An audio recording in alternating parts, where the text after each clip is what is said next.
So what we're looking at here, today we're going to be talking about PowerPack for Revit and some engineering tools that come with that.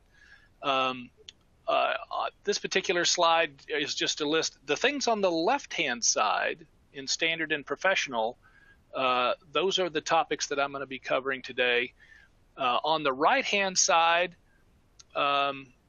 is the third tier, the third level, premium concrete, and it is largely aimed at rebar and how to manage that and get it put in there and design it correctly and easily and make wholesale changes far easier than the default Revit tools will allow you to do. As it says there, this is not going to be covered today. That's also a little bit of a obscure joke on my part because you always want your rebar covered. In any case, that's certainly not an exhaustive list of the tools available in the 3 package levels. It's just kind of a little sampler. All right, so let's just go ahead and jump right in. And the first problem that we run into that the PowerPack helps us solve is whenever we get models from others and we've got to bring those in as some sort of background or, we're going to link those into our central model. There's really kind of a boring progress bar heavy process to go through to make sure that everything is set up correctly. Things have been cleaned up so that you get as much performance out of that background model as possible. I'm not going to show this live because really it's just this dialog box and then it would be sitting around waiting for some progress bars to happen while things load, which does not make for good television. So we're going to just look at the dialog box here. But basically lets us automatically detach and audit the file. And then if we choose, we can also delete all the views and sheets to just kind of speed things up a little bit and purge unused elements. So, and set all those links to overlay. So, you don't end up with things kind of running into each other if there are other trades that may be linked. For instance, it's architecture model, you may have other trades that are already linked in there. So if we set those to overlay, then they don't come in with it. Anyway, so rather than having to worry about, did I get all the steps and taking the time to do that, you can just set this off as a batch process and save yourself some time and effort. And then kind of a companion tool to that is this second one here, link background model. So once you've prepared the model, then you can also automate the process of bringing it in to your central model.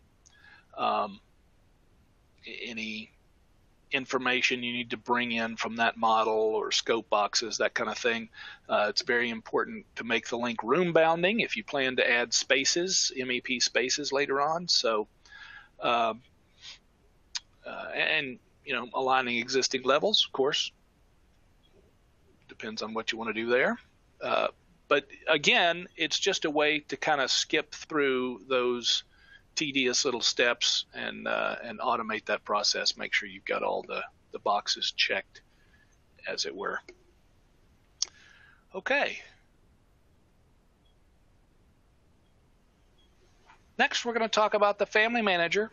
Revit, of course, has a way to bring in family content out of the box, but it leaves a little bit to be desired. So let's see what the Family Manager is all about.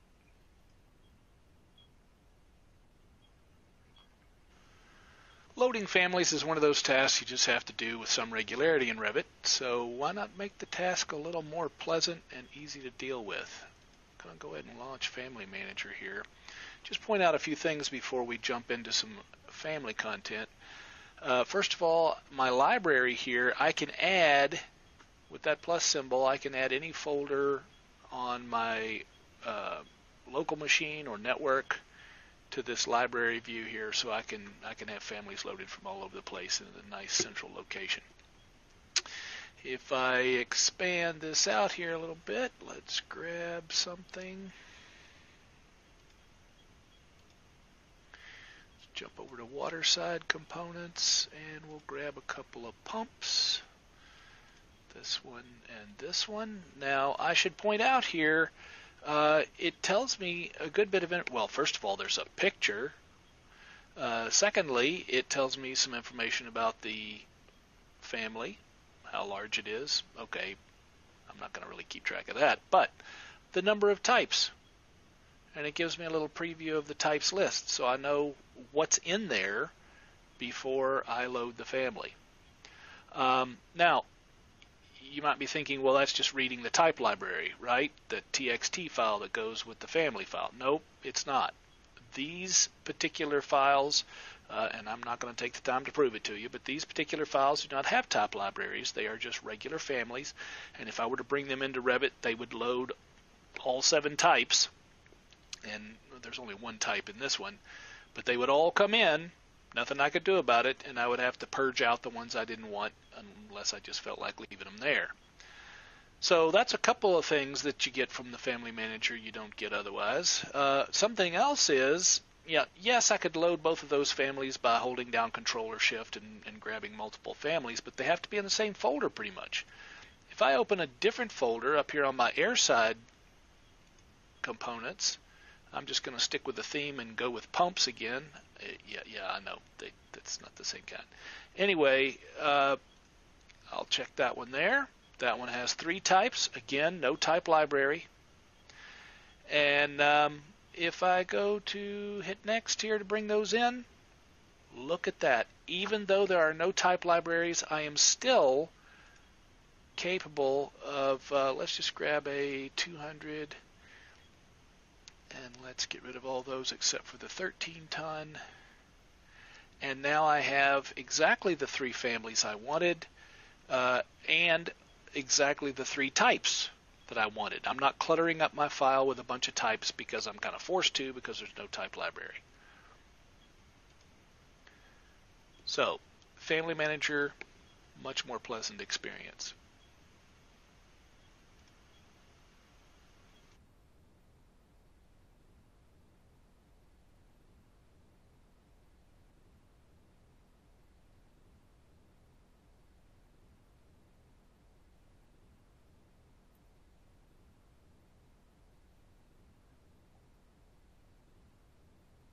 All right. Hey, Paul. We don't see you on the camera or hear you. Might want to do a refresh there. But I did like your joke in the video there. I always like when we plug a little bit of humor in our webinars here. I see you. Let's see if we can hear you now. All right. There we go. All right. And I'll, at the risk of distracting everyone, I'll leave my camera on. I don't know if that will make a difference, but I'm not sure why my audio keeps cutting out. All right. So join and unjoin geometry. That is a capability that Revit already has out of the box. There's a button for that. However, the PowerPack brings much greater functionality to that. So let's take a look at how that works.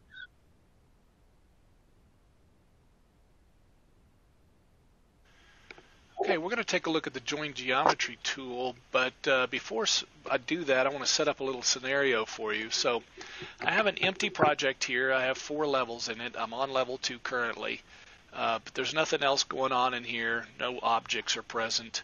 So I'm going to go ahead and throw in some structural walls. And I'm not really caring about design too much, so let's just make a rectangle to make it quick and easy. And that's all I want to do there. So let's select these, and I want them to all go up to level 4. So I've got some facade walls there that happen to be load bearing as well, because I'm going to put a floor in there, and I am picking supports. So let's do that. And when I finish that floor, Revit is kind enough to ask me if I want to join geometry. Okay, cool, yes, I do. So that was quick and easy. Let's get that symbol out of the way. And if we go take a look with a section here, push that up to fine level of detail, you can see what I've got going on here. That deck is being supported by the CMU, and then the wall continues on above that.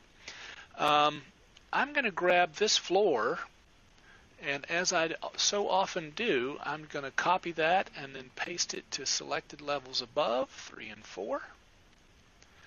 And now I have this same deck on these other 2 levels. So the problem is Revit did not pay attention. Hey, it didn't offer to join the geometry for me. So I don't want to have to pick, I could use the join geometry tool in Revit, but then I would have to pick this and pick that, and then pick this and pick that, and then do the same thing again for the other 3 walls. Now imagine you've got 15, 20 walls or even more. That's ugly. So rather than go into all that trouble, let's jump over here to the PowerPack, join unjoin geometry, and I am going to go project wide, so that way I get everywhere. And I'm going to add a new rule here and say I want to join floors to walls. That's it. And then I'm going to click OK. There we are. All better. And not only that, I am all better everywhere, not just in that particular view. If we grab another section across the way, you'll see that it has been joined everywhere. So in a matter of seconds, I have solved that entire problem, and I didn't miss any. That's another big point. I didn't have to worry about missing any instances or forgetting a wall. Did I already do that one? So on and so forth. So join geometry seems simple enough. Revit already does that, but this adds a whole new level.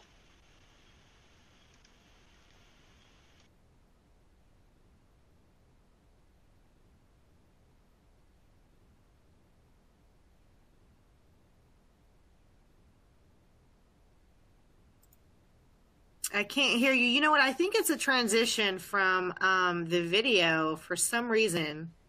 Very interesting.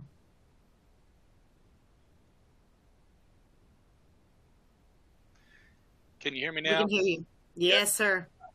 I guess that is the problem. I don't know what's causing that exactly, but when it goes to the video, it steals the audio. All right. Well, I apologize for that. It's just something we'll have to deal with for the rest of the time, I guess. All right. So moving on. Pipe insulation. I know sometimes insulation, even though you plan to put insulation around pipes or ductwork, you leave that off because it's just time consuming and in some cases can kind of add a little bit of clutter to the model. But that's because it's a bunch of picking and then hoping for the best. So the PowerPack makes that considerably easier and also much more duplicatable. So let's take a look at that.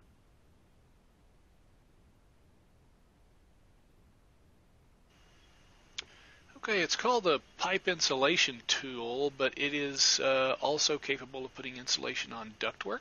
So let's jump into the dialog box. Well, before we do that, I've got 2-inch, 6-inch pipe, some 12 by 12 and 16 by 16 rectangular duct. These are the 2 pipes are hydronic supply. The 2 duct are supply air. But they are all 4 on different systems. So if we click on our pipe insulation tool, pops up here on the left side, it shows me all of the systems present in this particular project. And the right side of the dialog box shows me what system type and what kind of insulation each of those system types will get. There's actually 2 different things going on here. One on the left-hand side here, yes, those are the available systems, and checking and unchecking those determines which of those systems will get insulation, and it will insulate the entire system.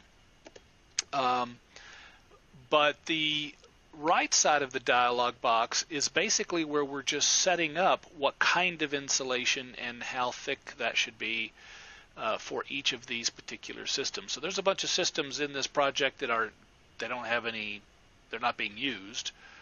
So if I go down here to supply air, those have been configured with these values.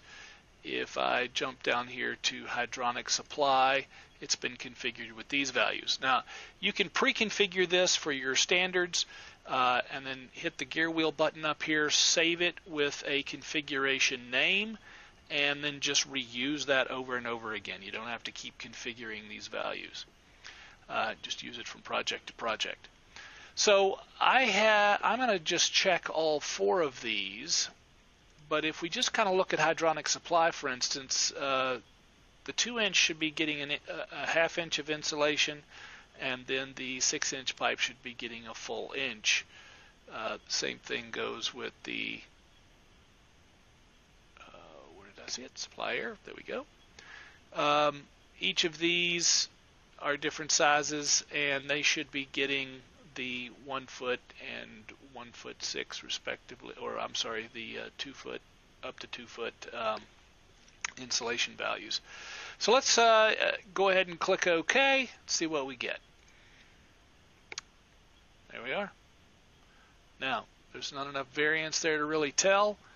You can kind of see that on the pipe where the insulation thickness is different depending on the size of the pipe. But the ductwork, kind of hard to tell.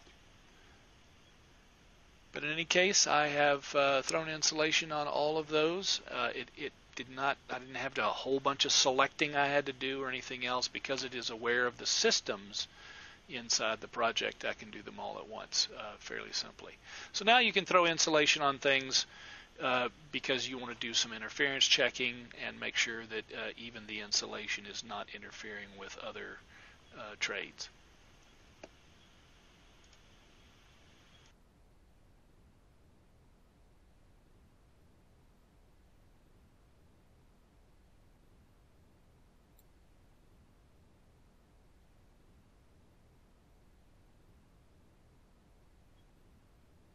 Okay, sorry about the lag. I just hearing things on and off again once more. So another problem we have is we're trying to figure out how much cable we need. We've got this fancy cable tray system that we've modeled up, and we're kind of curious, gosh, how much cable am I going to need to go from point A to point B?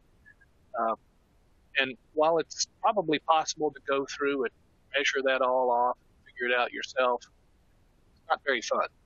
And it's pretty time consuming. So let's take a look at how the PowerPack tool cable length solves that problem.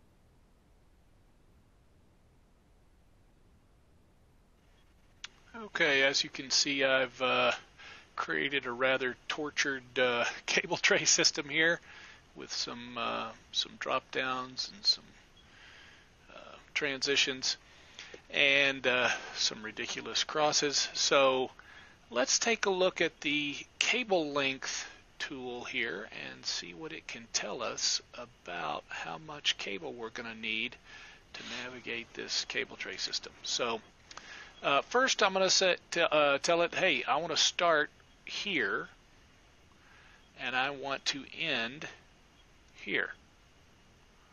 So calculate the possible paths. Looks like I have 4. So let's just click this to highlight. Okay, there's one possible way to go. There's the second option, and the third option, and the fourth option.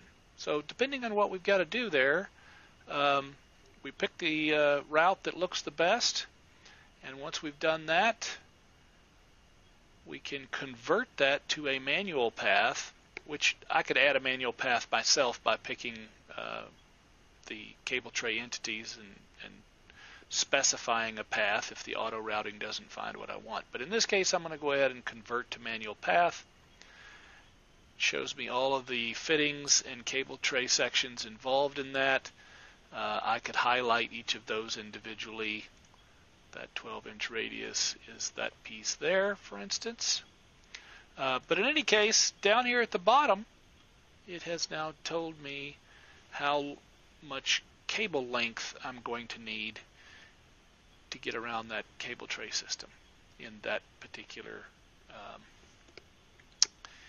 route.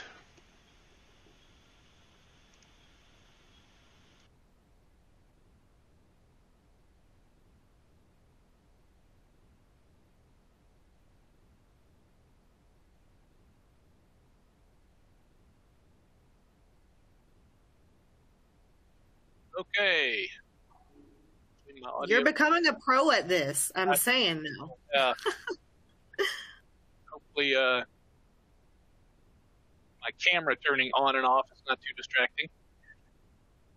All right, so let's move on to another tool here, link to Excel. Revit has no facility whatsoever to incorporate Excel spreadsheets natively.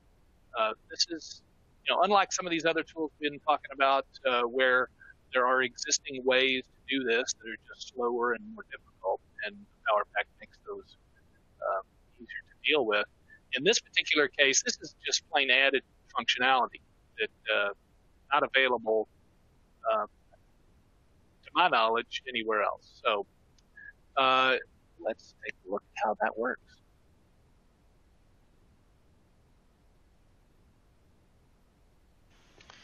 Okay, so I have a little plumbing project here that I would like to export some information from that out to an Excel spreadsheet so that maybe those who do not have access to Revit can see it, or maybe that's just my preferred method for making some modifications. So first of all, I'm going to jump over. There's a plumbing fixture schedule in this particular project. Let's jump over to the PowerPack and grab our link to Excel tool. First thing I need to do is I need to add a new link. I could choose empty up here and then just pick some categories and some parameters to go with those categories and create my own spreadsheet that has nothing to do with anything inside Revit except for the data. But in this case, let's just go with something a little quick and easy. Since schedules are already kind of set up with their own parameters and everything, it's easy to just select one of those and we kind of get a ready-made Excel spreadsheet. So I'm going to click OK there, and that has created my link, but, well, actually I'm not completely finished yet. This gives me the opportunity to add or remove parameters that I might want to include. Maybe this spreadsheet is just kind of an information dump so that I can see things that I don't normally see in the schedules that are going to be added to sheets in the project. I just want that information myself. But in this case, in the interest of time, again, I'm just going to kind of click through that, go with the defaults, and keep things the same. It's going to be pushing it out to the default location in the Documents folder. Plumbing Fixtures is the name of the Excel file. So I'm just going to stick with that as well, and we'll click OK. Now my link is created, but my spreadsheet is not. So the very first thing I need to do here is I need to export data to file. The export has completed successfully, and now I can open the spreadsheet. I'm going to go ahead and click OK here. And let's open up the spreadsheet. And there we are. We can see that the spreadsheet and the schedule are largely the same. One thing you'll notice that's different is in the Excel spreadsheet I have this shading here. That basically lets me know I can't modify those values, and Excel has actually locked them so that I can't modify them. And the same is true in the Revit schedule. Those are either type property, not necessarily type properties, but those are system parameters that are not modifiable by me. I can, however, change the type. I could change that lavatory to a different kind of sink if I wanted. I think just to keep it simple, I am going to change the mark to a 1, and then I'm just going to copy this down, fill the series, there we go, and I've basically just renumbered all of those. Let's save the spreadsheet. And now if I jump back into link to Excel, there's my link, and I'm going to import it from the spreadsheet back into Revit. Okay, import successful. When I click OK, look at that column of marks. And there we are. It's been updated through Excel.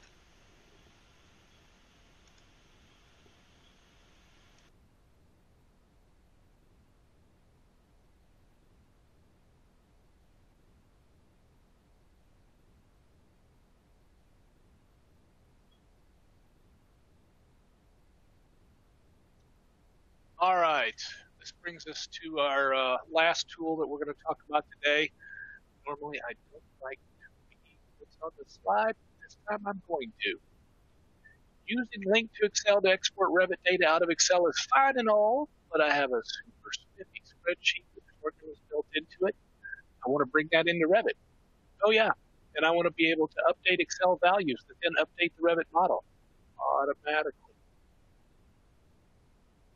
All right, is that possible?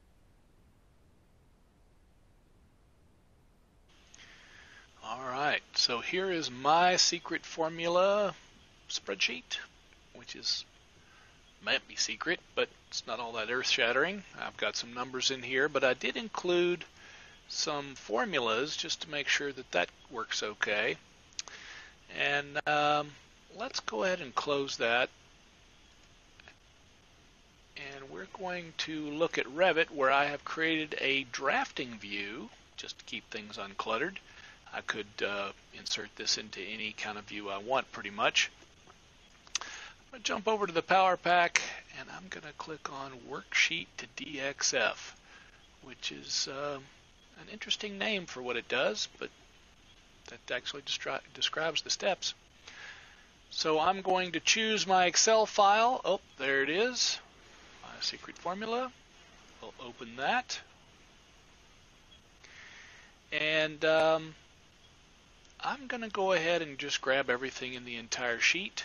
So that's really about all there is to it. I have checked this box at the bottom to insert the DXF once it has been created. So let's click OK. See what happens. And I guess, as is not too surprising, it has come in super small. So there is my spreadsheet, which currently reads the values that are in the spreadsheet at the moment. Now I'm going to go ahead and save this project, and I'm just going to call it temp. And yes, we'll replace the existing. Okay, so that has now been saved. So let's go ahead and close all of these views here. And there it is. So let's jump back to Excel. And open up my secret formula. And let's just change some of these numbers.